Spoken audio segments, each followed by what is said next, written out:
Avviż importanti. Il-leaders reġgħu rebħu. Inter 3, Genova xejn. U hekk l-Inter tlajna momentanjament 7 punti fuq il-ġirien u żgur li tlajna 10 punti fuq il-Juventus. Insomma, ħbib tiegħi, illum kienet logħba oħra fejn nistgħu ngħidu li l-Inter iddominajna kompletament il-logħba ta' dak is-sejf li kellu fl-ewwel taqsima Handanovic. Bdejna ċum pum Lautaro Lukaku gowl, wara bis 30 sekonda konna minn fuq, però kif anke qegħdin taraw ukoll fuq ir-ritratt li għandna fuq l-isfond, illum nixtieq insellem lil Matteo Darmian illi għamel logħba kbira llum il-Ħakimi irreplejsjah b'mod eċċellenti u l-isforzi tiegħu ġew ippremjati appuntu bil-gowl illi skurja l-gowl ta' 2-0, gowl meritatissimu, bravo Matteo, llum naħseb illi il-replay sajt tajb ħafna lil Ħakimi. Lautaro kien sfortunat ukoll li ma skurjax, jiġifieri Perisic kellu logħba tajba oħra. Le, jiġifieri llum nistgħu ngħidu li ninsabu sodisfatti anki l-fatt li kif daħal Sanchez skurja. Kienet wirja iddominata mill-bidu sal-aħħar.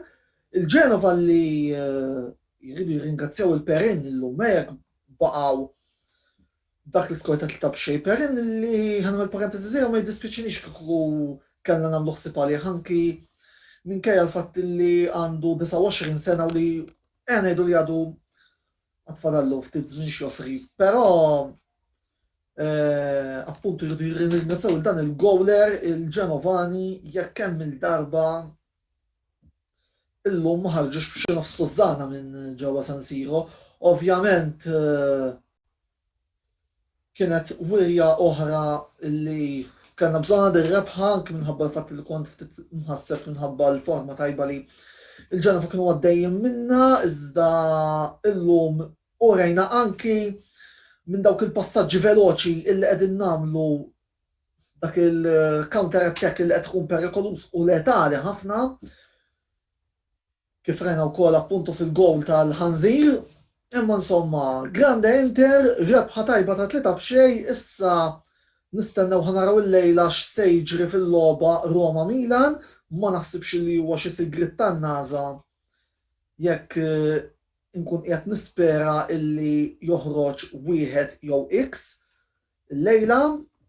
Bir-rispett kollu lejn il-partitari Milanisti li ninsab ċert illi jista' jkun forsi qegħdin insegwu biex jaraw x'ħanajt.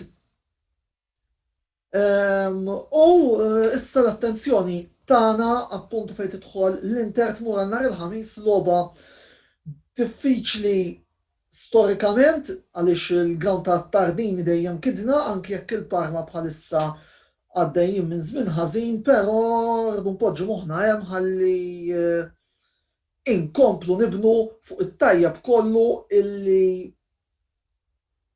għamilna s'issa u idealment inkomplu mixjin lejn passi ieħor għal dik il-ħolma illi għalissa ma nixtieqx nitkellem fuqha, ma ħanaraw naqra se jiġri minn issa sal-aħħar sakemm niġu għall-waqfa ta' Marzu.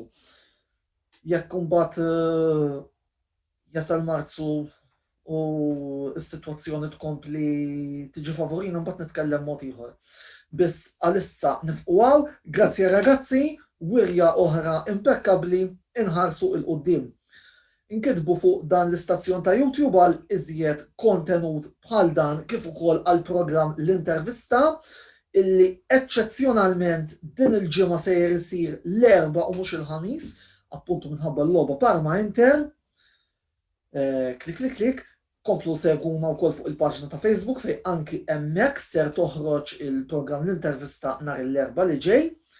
Għaldaqstant klik, hemmhekk ukoll fuq is-sit uffiċjali tagħna ta' Antonello Sports Blog illi issa ormai drajtuh u illi hemmhekk ukoll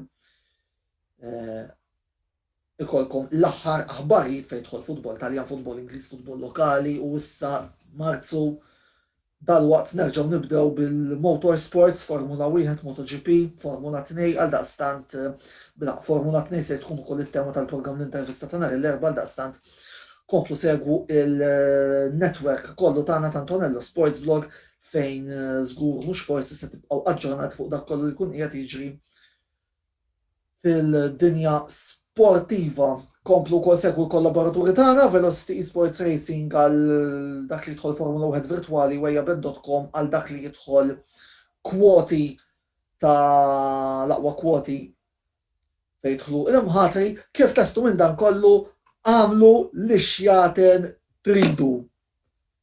Il-komplement tas-sera tat-tajba ħbieb.